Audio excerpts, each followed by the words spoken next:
Hi guys, this is Jessica with Chapter Chicks, and I am here to do a book review over The Lucky One by Nicholas Sparks. As far as I know, this is a standalone novel. It was published September 30th of 2008 by Grand Central Publishing. It has 332 pages in my US paperback cover edition, and I gave this book a good rating. It's about a boy named Logan, or a young man named Logan, who is serving in the war in Iraq. And during his third tour, he finds this picture of a woman in the dirt, and he places it on the bulletin board around that all the soldiers can go and check for lost items. And it isn't claimed after a certain amount of time, so Logan goes and picks it back up himself. And after he has this photo in his possession, he seems to have an extraordinary amount of luck. He survives things that a lot of people couldn't have survived. He's better at gambling, like playing poker and stuff with all the other soldiers. So after he starts surviving all of these things that nobody else does in his group, one of his closest friends tells him that he thinks that the picture is his lucky charm. Logan is really not willing to believe that this picture has anything to do with his recent streak of luck, but for some reason he can't let go of the picture and cannot get it out of his mind. So even after he has finished with his tour, he still keeps the picture with him, and eventually he decides that he is not going to be able to rest until he can go and thank this woman for being his lucky charm. He goes from the photo and tries to find out a little bit more about her, and eventually finds out where she might be from. And he goes there to see her, to thank her, but when he gets there, he's just overcome with such emotion that he doesn't tell her the story right away, and the only excuse he can think of for showing up on this woman's farm is applying for a job because they own a dog kennel. And it's this woman that lives with her mother and lives with her son. She's a single, divorced mom, and he hides this from her, and slowly they build up an attraction towards one another.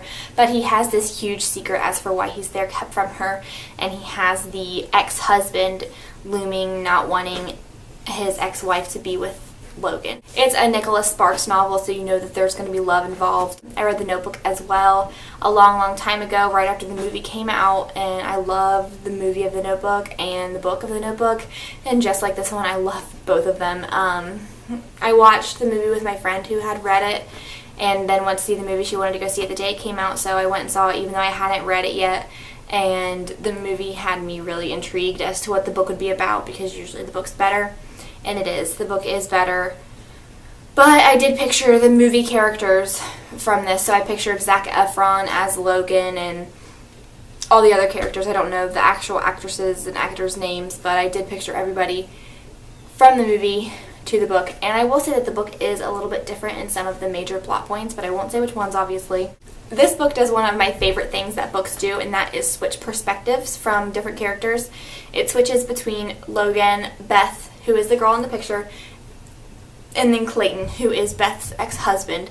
So it switches perspectives from all three of them, so you really get a really in-depth description and feeling of what's going on in the story. I also really liked the characters in this book. Logan was everything that a man should be. He was strong, he was a gentleman, he would like open doors. He didn't think that Beth should have to, he thought that she should be respected and that she should only have the best and that all women should, and that's how he treated her and talked to her. So that's one of the reasons why this book is so good, because he treated her like a man should treat a woman, and that usually happens in romance novels, and that's why women love romance novels so much. But it's definitely done well and not cheesy and corny in this book. I also really liked Beth. I felt like she was a really good female protagonist. She, I feel like a lot of times in YA and in other genres, they try to make the female protagonist a very strong, independent woman. And there's nothing wrong with that, but a lot of women are not as strong and independent as they are made out in books. I don't know any Katniss Everdeen's. And so even though it is nice to read about a really strong, independent female character, sometimes it's nice to read about a realistic, vulnerable female character as well, because everybody's vulnerable. A man's vulnerable and a woman's vulnerable. So it's really nice that they actually showed that Beth has a vulnerable side, and a weak side. Even though she was a very strong character, she also had a weak side, as most people do. So it was really easy to relate to Beth's character, which really put you into the story more. The plot of this book was really, really amazing. It seems kind of cheesy and like there can't really be a lot to it, but there really, really was. I felt like nothing was out of place, nothing was put in a place that it shouldn't have been put in just to get from point A to point B. I feel like it was very well thought out and it followed a very realistic path. And I think that's one of the reasons why this book is so popular, because this could happen. I mean, it's not paranormal at all. It could happen. And it's really, really good to read. If you're wanting something that's not paranormal and has a lot of romance in it, then this is definitely for you.